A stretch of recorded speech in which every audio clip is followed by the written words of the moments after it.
நம் தேவனாகிய இயேசு கிறிஸ்துவினால் உங்களுக்கு கிருபையும் சமாதானமும் சந்தோஷமும் உண்டாவதாக.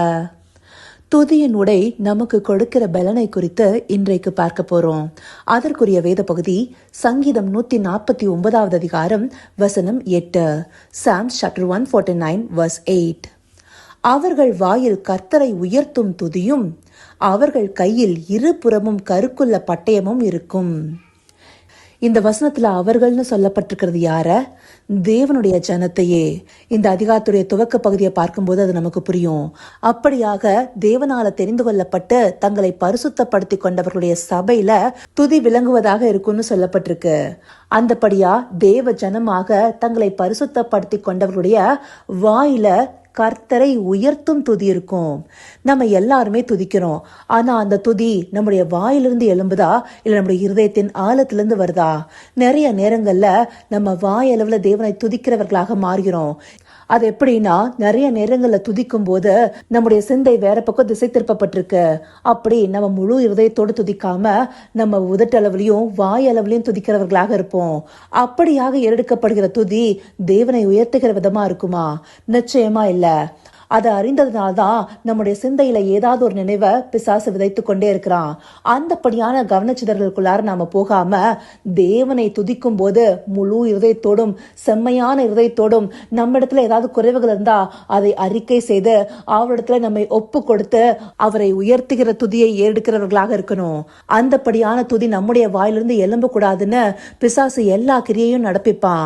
ஆனா அதற்கு விழுந்து போகாம அவரை உயர்த்தும் துதியை நாம ஏறெடுக்கும் போது தேவனுடைய மகிமை அங்க விளங்குவதாக இருக்கும்.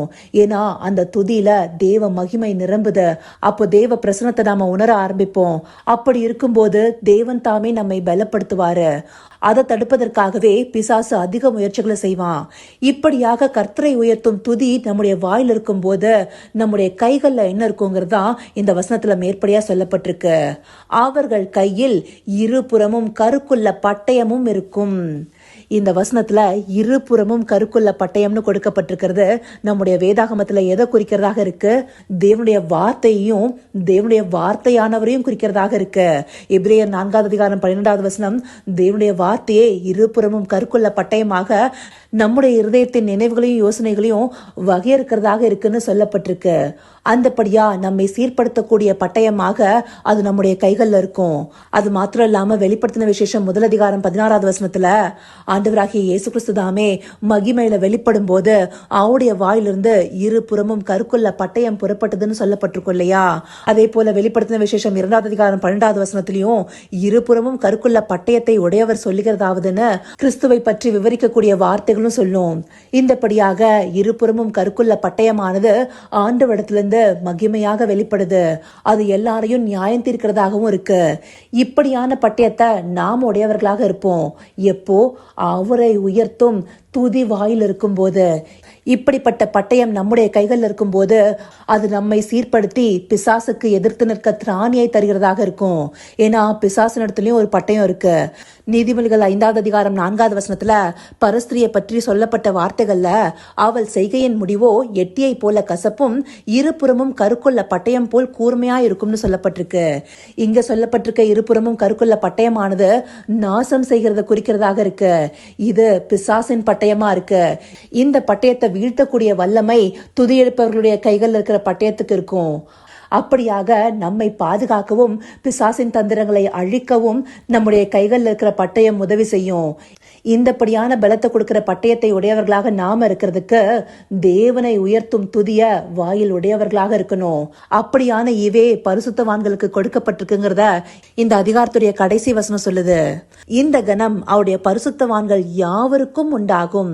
அப்படியாக தேவனுடைய ஜனமாக பரிசுத்தப்படுத்தி கொண்ட நாம உண்மையாகவே கர்த்தரை உயர்த்தும் துதிய நம்முடைய வாயில உடையவர்களாக இருந்தோமே ஆனால் நம்முடைய கையில இருபுறமும் கருக்குள்ள பட்டயம் இருக்கும். அந்த பட்டயம் நம்மை பாதுகாக்கும் பலனாகவும் பிசாசின் தந்திரத்தை அழிக்கும் அரணாகவும் இருக்கும். இப்படிப்பட்ட பட்டயத்தை நாம ஒவ்வொருவரும் உடையவர்களாக இருக்கணுங்கிறதுக்காகவே இந்த பகுதிகள் நமக்கு காண்பிக்கப்பட்டிருக்கு.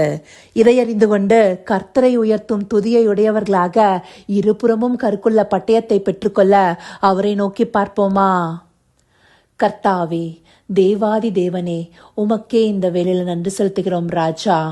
அப்பா, உம்மை உயர்த்தும் துதியானது எங்கள் வாயில் இருக்கும்போது எங்கள் கைகள்ல இருபுறமும் கருக்குள்ள பட்டயமானது கொடுக்கப்பட்டிருக்குங்கிறத இந்த பகுதிகள் மூலமா எங்களுக்கு காண்பிச்சிருக்கீங்க தகப்பனே. அப்படியான பட்டயமானது எங்களை காக்கவும் பிசாசின் தந்திரங்களை அழிக்கவும் உதவி செய்கிறதுங்கிறத அறிந்து கொண்டு நாங்க செயல்படணும் தகப்பனே. ஆம் ராஜா, அப்படியாக முழு இருதயத்தோடும் உம்மை உயர்த்தும் துதிய நாங்க ஏறெடுப்பவர்களாக இருக்கணும் ராஜா. அந்தபடியான செவ்வையான இருதயத்தை தேவரீர் எங்களுக்கு தந்தரல போகிற தயவிற்காய் நன்றி செலுத்துகிறோம். சகலவித துதி மகிமை கனம் யாவும் ஒருவருக்கே செலுத்துகிறோம். இயேசு கிறிஸ்துவின் மூலமாய் வேண்டிக் கொள்கிறேன் பிதாவே, ஆமேன்.